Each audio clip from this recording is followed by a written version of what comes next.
but it's inevitable, I think, that this will happen. Now, if we home in on Balfour, to the Balfour, what led up to it, what was the sort of context, it's very important, of course, always to look at the context of these things, and many people have done so, I know. A lot has been written about the Balfour Declaration, and a lot of history has been invoked as an explanation for this extraordinary promise made. Of course, in the immediate background, quite apart from the Christian Zionism, which Stephen has so eloquently described, quite apart from that hanging around those ideas, the immediate background, of course, was that Britain was an imperial power. You know, we have to remember that. So it's not as if we're looking at the Britain of today. This was a Britain in an age in which there was a tremendous self-confidence about Britain and its role in the world. Tremendous, in a way we probably can't understand. Quite recently, I was reading a biography of Gertrude Bell, the woman who had such a signal role in fashioning the modern Iraqi state. And she lived through the era when the Balfour Declaration was written. And what is so striking about this, the thing that really struck me was, of course, that Britain had played this role in so many different countries. But the really striking thing is letters from Lord Kitchener at the time, talking about the Arabs. So this was in the context of the Sharif Hussein of Mecca, of the McMahon correspondence, which people in this room may well be familiar with, about how to gain Arab trust and their support for the war against the Turks in return for a promise of Arab independence. And in Kitchener's letters, he makes very clear the British attitude. He tells Gertrude Bell, look, get this straight. I mean, obviously he didn't put it like that, but he said the Arabs will never be united, so don't worry about that. They are disunited, they're tribal, they will never get their act together. That's very painful, by the way, for us looking at the situation today. However, he then says, and really, we will tell them whatever sounds good to get what we want, but let's be very clear that this has nothing to do with what we're going to give them or what is going to happen. So in other words, the Palestinians in 1917, when we're poised to see the end of the Ottoman Empire, the end of the war, and the entry of the British via the British Mandate in 1922 into Palestine, the Palestinians had two sets of enemies, not just one. One, Imperial Britain, and two, the Zionist movement. It's a very, very big foe for them to try to fight. Needless to say, the news about the Balfour Declaration spread, and there were inevitably riots. Right from the beginning, in 1920, the Palestinians, the Arabs of Palestine, were rioting. They had no political representation. They had no real leadership. The way they showed their anxiety and their worry was through rioting again and again and again, and lots of unrest. And the British role throughout the mandate can really only be described as not just hypocritical and double-dealing, but in fact despicable. In hindsight, they enabled the creation of a huge problem for the region, not for Britain, but for the region. And so from the moment that they pressured the League of Nations to give them a mandate amended so that it included the Balfour Declaration. Imagine such a thing already, right at the very beginning. You have this inherent contradiction that on the one hand, a mandate is there for the imperial power to help the people towards independence, and in the case of Britain, they're supposed to be doing that at the same time as they are facilitating the entry of another people into the very same land. And so on to 1933 and the rise of Nazism. And here we have the second giant reason why we have a state of Israel today. The rise of Nazism, of course, led to Jewish immigration, increased immigration. The British still continued with their promises as in the Balfour Declaration. And 1936, it led to the general strike on the part of Palestinians. Huge strike, very crippling, very tragic, 36 to 39, dealt with very brutally by the British authorities. Many Palestinian leaders executed, people starving by the end. This dramatic moment in Palestinian history led to another soul-searching on the part of London, which then came up with the Peel Commission, drawn up by Earl Peel. And that Peel Commission identified the problem that there were two communities now in Palestine, both of which had their own national aspirations, but they were irreconcilable. And so Earl Peel recommended partition. And that is the first time we hear about partition in this formal way. Although I want to remind you that the idea of partition was around right from the beginning, because the British played this role in which they treated the Palestinians in one way and they treated the Zionist and the Jewish community in another. And so it's a history of blunder, failure, cynicism, political expediency, all at the expense of a people which could in no way have fought that.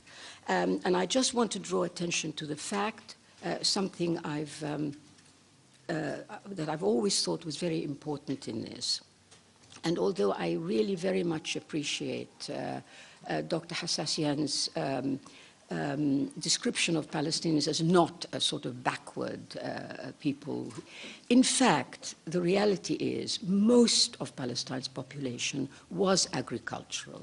You're quite right that in the cities there was an educated elite, but really the majority of people in Palestine were agricultural. They were not in a position to understand this thing called Zionism. They could not have understood it. Zionism is a product of Europe.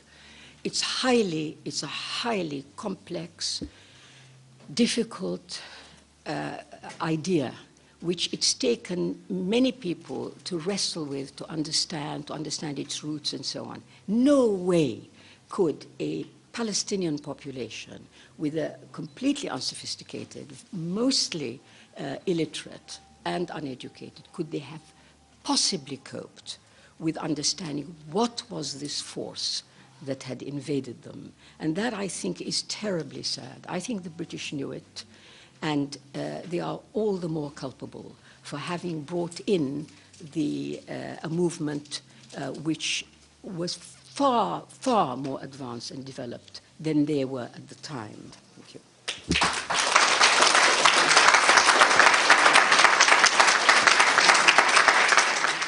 I'll start with sort of definitions of the term that, for me, that inform my presentation and much of my work. At first, I would like to make a distinction between guilt and responsibility. And indeed, the United Kingdom, Great Britain, the people under UK sovereignty, civil society have a responsibility which I'm about to define. But I would suggest that guilt is not ascribed on a collective basis. Every infant born on this land is born as an innocent individual. Any infant born in any part of planet Earth is innocent. There's no collective guilt. But there is a measure of responsibility in the sense that the crimes perpetrated by succession of British governments have been perpetrated in the name of the British people. And in this sense, there is a responsibility on British people to step forward and shout at the top of their voice, "Not in our name." The same distinction applies to any human person, whether Arab or Jewish or Buddhist Buddhist or Christian. There is no collective guilt, and I made my first mistake here. Arab is not equivalent to Jewish or Christian, etc. So I apologize. But see whether there are bits and pieces in the accords that can serve as useful building blocks for a better future strategy. And it is in this frame that I wish to illustrate my contribution to the title of this conference, Britain's Colonial Legacy in Palestine, by focusing on two highlights. The first is United Nations Resolution 181 of 1947, recommending the partition of the country of Palestine not into two segments, not into a Jewish state and an Arab state, but into three segments: an Arab state, a Jewish state, and the city of Jerusalem as a separate corpus separandum, separate territory under UN administration. And the other, of course, a document proclaimed 30 years earlier, the Balfour Declaration. And I will start with the partition plan for Palestine of 1947, which has been rightfully rejected by the leadership of the Palestinian people at the time. And had I been a conscious adult in 1947, I would have joined that rejection. If you read the Apartheid Israel Declaration of Independence, you will find there a reference to the United Nations Resolution 181 of 1947, claiming that this resolution endows international legitimacy, to a degree at least, to the idea of the Jewish state. And if we insist on reading the resolution also in legal terms, we need and we ought to say that is correct, but not in the political Zionist interpretation of a Jewish state, not in apartheid terms.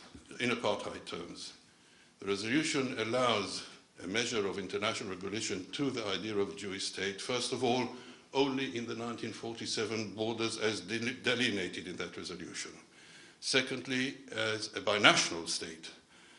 And then within the frame of a democratic constitution, and the resolution has the black on white, the elements of a democratic liberal constitution for the Jewish state and for the Arab state, and these are mirror constitutions with economic union.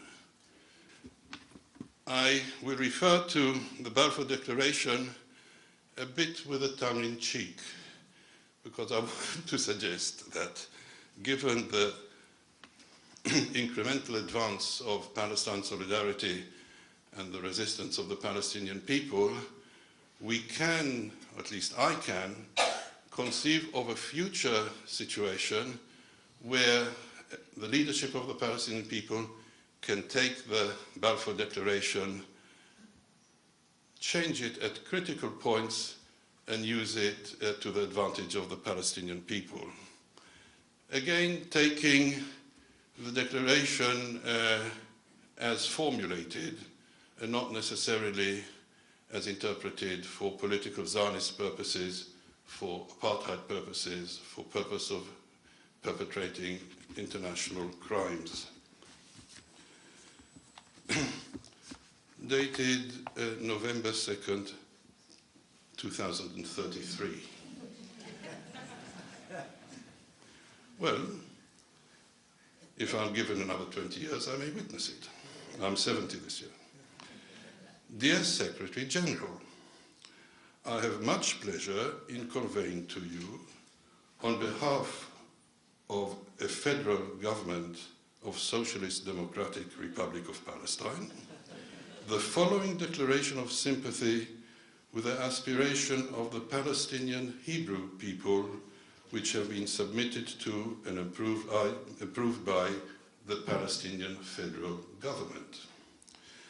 The federal government of Palestine view with favor the establishment in Palestine of a national home for the Hebrew people of Palestine, formalized as the Hebrew state, wilaya in Arabic, of Palestine, consistent with the terms of UN General Assembly Resolution 1812 of 1947 and 194 of 1948, and will use their best endeavours to facilitate the achievement of this object, it being clearly understood that nothing shall be done which may prejudice the civil and religious rights of existing non-Arab communities in Palestine, or the rights and political status enjoyed by people of Jewish origin in any other country. I should be grateful if you would bring this declaration to the knowledge of the peoples concerned. Thank you very much.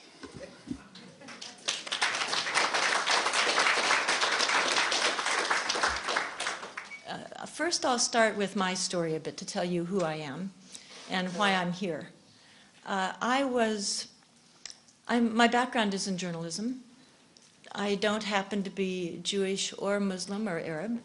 My background is Presbyterian. 12 years ago, I was the editor of a very small weekly newspaper in Sausalito, California, writing about the local school district, the city council, the fishing fleet. The Middle East seemed distant, confusing, and irrelevant to my daily life, as it is with 2/3 to 3/4 of Americans who do not have strong views on this issue at all. In fact, really have no views on this issue, the large majority of Americans. I was among them. But then I suddenly saw those images for a brief time in the American news of children throwing stones against tanks in what I learned was the Second Intifada. And of course, I then learned, well, not through the American media, but I learned that just meant uprising, something very familiar with Americans who had an intifada against Britain some centuries ago. I then began to look into it more and more for myself on the internet and eventually multitudes of books, and began to learn that it was entirely different than the impressions I had from watching the movie Exodus, which is the extent of most American understanding. So it seemed so significant to me on so many levels that I finally decided to quit my job in Sausalito and go over and travel throughout the Palestinian territories by myself as a freelance reporter in early 2001, February and March of 2001. And I'll just show you a few of the slides that I took. These are all my photographs. So I saw what a fascinating, rich culture. I met a great deal of wonderful, intelligent, interesting people. I interviewed them with my notebook. I was there as a freelance reporter. I met their families. I was often invited to stay with families, and given the budget of a freelance reporter, I was very happy to accept that accommodation many times, both in the West Bank and in Gaza. I also saw what was happening to these people firsthand. I saw the flowers in the living room, the family photos on the wall. And I saw the family when they returned from the hospital, from their dead child. And I heard the mother and sisters weeping and weeping and weeping. And I saw the father walking around shell-shocked. It looked like he was sleepwalking in a bad dream that will never end. I saw the neighbors come in to try to comfort them. And I heard a man tell the father when it looked like he was about to break down, "Your son is a bird in heaven now." And I saw the funeral and another funeral for a woman who had just been killed, who had 3 sons, 18, 14, and 12, and had been coming home from the market and had been killed. I won't go into everything. I saw, of course, more and more children who had been shot and injured. I agree with one of the previous speakers who talked about the importance of history. George Orwell, I think very accurately, said, "Who controls the past controls the future. Who controls the present controls the past." Well, I've shown you in the media who controls the present. And the past is also being controlled. There are very important aspects of the past on this issue, as on all issues, no doubt, that most Americans and most people, in fact, just don't know, and we need to know them. It's essential. So I'll try to fill in a few of the ones that might be the most interesting and the least known, and not repeat the ones that have been articulated earlier today. By 1910, there were already 20,000 Zionists in the U.S. And again, to reiterate what was said previously, this was obviously not close to a majority of Jewish Americans who were actually opposed to Zionism for many, many decades. In 1912, Zionist literature is where you learn often the history of this. So they were bragging about how wonderful their propaganda was and how effective and how much there was in the United States. In 1914, I have so little time left, but I'll get into what I can, there was a very significant development, both for the United States, for Palestine, for Israel, and for Balfour. In 1914, a man named Louis Brandeis, who is a very famous Supreme Court justice in the United States, there's a university named after him. Many people that study at universities have heard of the name Louis Brandeis. We've heard of very few previous Supreme Court justices. I could probably name, a handful. An early recruiter explained, quote, "An organization which has the aims we have must be anonymous, must work silently through education and infection." The majority of Americans have no idea. If we can get the information to them, and it won't happen by way of the media, if we can get them, when and if we do get them this information, we will, I feel, bring change. And that will then finally enable justice in Palestine. So thank you.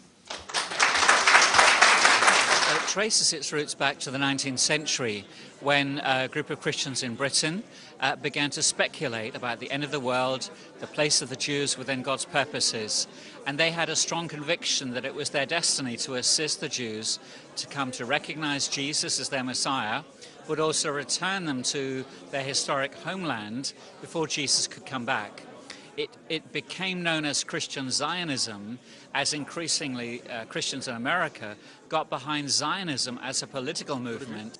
Well, they do take them very literally. They take these promises very literally, the promises God made to Abraham, and they believe that they're being fulfilled exclusively through the Jewish people. What they forget to remember is that when the promises were made, Abraham had neither had Isaac or Ishmael.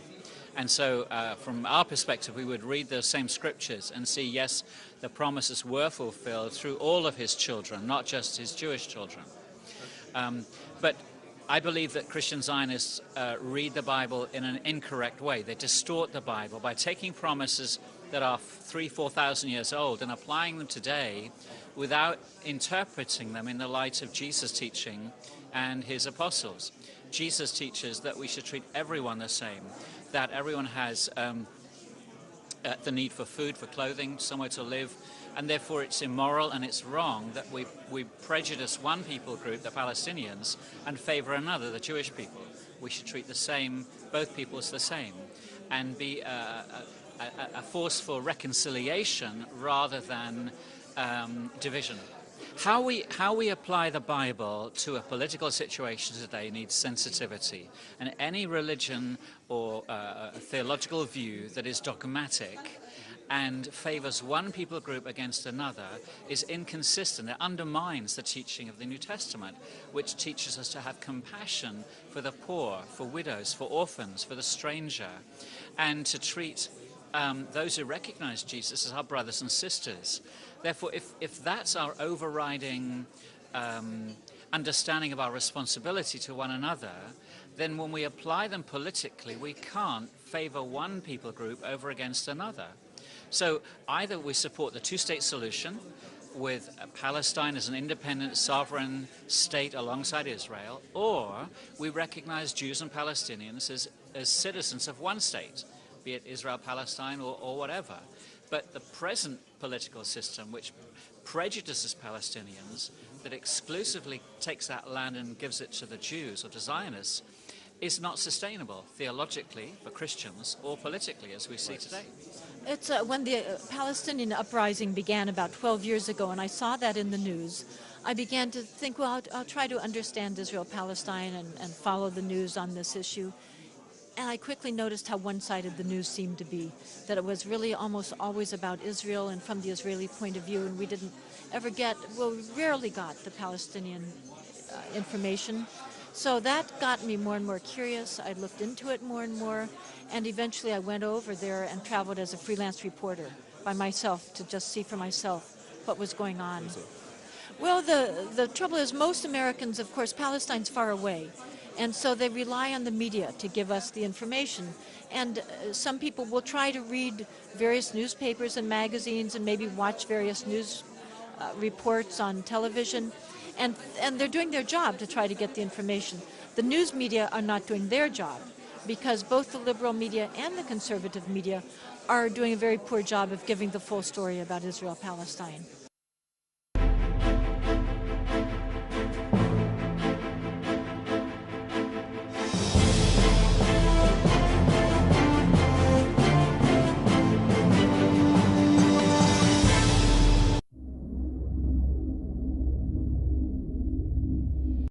And really, we will tell them whatever sounds good to get what we want, but let's be very clear that this has nothing to do with what we're going to give them or what is going to happen. So in other words, the Palestinians in 1917, when we're poised to see the end of the Ottoman Empire, the end of the war, and the entry of the British via the British Mandate in 1922 into Palestine, the Palestinians had two sets of enemies, not just one. One, Imperial Britain, and two, the Zionist movement. It's a very, very big foe for them to try to fight. Needless to say, the news about the Balfour Declaration spread, and there were Lord Kitchener at the time talking about the Arabs. So this was in the context of the Sharif Hussein of Mecca, of the McMahon correspondence, which people in this room may well be familiar with, about how to gain Arab trust and their support for the war against the Turks in return for a promise of Arab independence.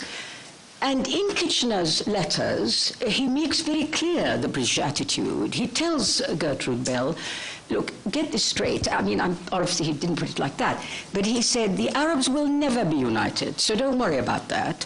They are disunited, they're tribal, they will never get their act together. That's very painful, by the way, for us looking at the situation today. However, he then says, but it's inevitable, I think, that this will happen. Now, if we home in on Balfour, to the Balfour, what led up to it, what was the sort of context? It's very important, of course, always to look at the context of these things, and many people have done so, I know. A lot has been written about the Balfour Declaration, and a lot of history has been invoked as an explanation for this extraordinary promise made. Of course, in the immediate background, quite apart from the Christian Zionism, which Stephen has so eloquently described, quite apart from that hanging around those ideas, the immediate background, of course, was that Britain was an imperial power. You know, we have to remember that. So it's not as if we're looking at the Britain of today. This was a Britain in an age in which there was a tremendous self-confidence about Britain and its role in the world. Tremendous, in a way we probably can't understand. Quite recently, I was reading a biography of Gertrude Bell, the woman who had such a signal role in fashioning the modern Iraqi state. And she lived through the era when the Balfour Declaration was written.